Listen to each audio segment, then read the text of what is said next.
Hey guys, what's up? I want to follow up on a previous video I did in self-defense talking about the 3 rules of self-defense. Today I want to take it a next step and teach you about the pre-fight stance, pre-fight position before something becomes physical. Look, what gets most people hurt in self-defense is complacency. People think it's not going to become physical because they're not yelling, there's no pushing, so you're not ready to defend yourself.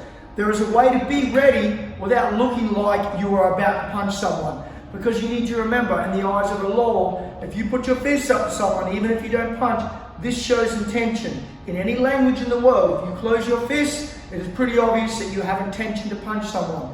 So what I want to teach you is how to disguise that a little bit, make it sneaky, but also be ready to defend yourself in case you do need to use it.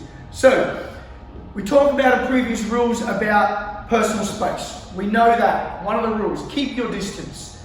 We're talking to someone, we have that personal space. We think this may become physical, but we don't know. So we adopt this position. This is position 1, where you know it is and you're telling someone to stay away. The position I would use if I was doing club security like I did for 8 years in nightclubs, dealing with very violent people, you very quickly learn what works and what doesn't work. So when it comes to a stance, I would talk to someone, I'd have my distance, I would have one arm across here. I'm not cross arm where they're going to get stuck. I'm not trying to look like a tough guy. I have my distance, but I have one arm under here and I have one here. This is like just a thinking pre-interview position, just talking with my hand. So I'm talking to someone, asking them to leave a club or telling someone to calm down, whatever it is, but I'm talking with this hand. The reason I have this hand here is the most common punch would be a right haymaker. Yes, a left may come, but generally it's going to be a right hand swing punch. Most people are right-handed. It's not always, but either way, if it's a left, you have your distance and you can get out of the way and cover. So from here, I'm talking, I'm calming someone down. I have my distance. I don't look aggressive. This looks aggressive and I'm ready. This here is just as ready to strike. I can do plenty of striking here. But when that right hand comes, I've got my foot back. Okay, you can't see the camera there, but I've got my foot back, so I can also kick from here. But when that hand comes, I can cover. And from that cover, I can very easily latch on, use my elbows, cover, latch on, use my knees, cover, palm heel, cover, kick. I can do all my strikes and I'm very ready to do it, but I haven't looked like the aggressor.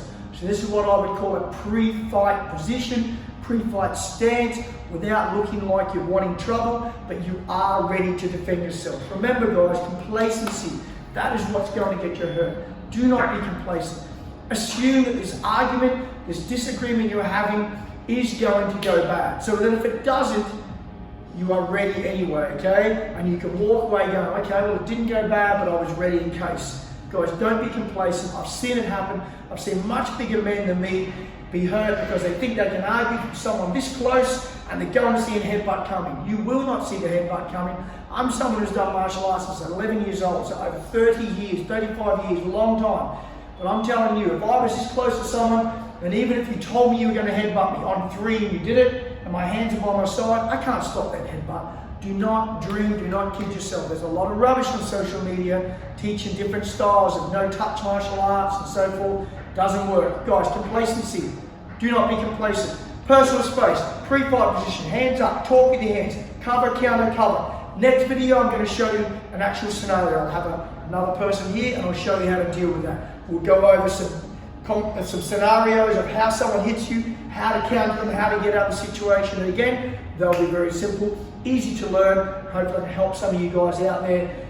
Never be in an altercation. I don't want you to be in one, but if it becomes physical, you know how to deal with it. Guys, I hope this video helped you out. I'll follow up more and stay tuned for the next self-defense video on how to deal with these scenarios. Cheers.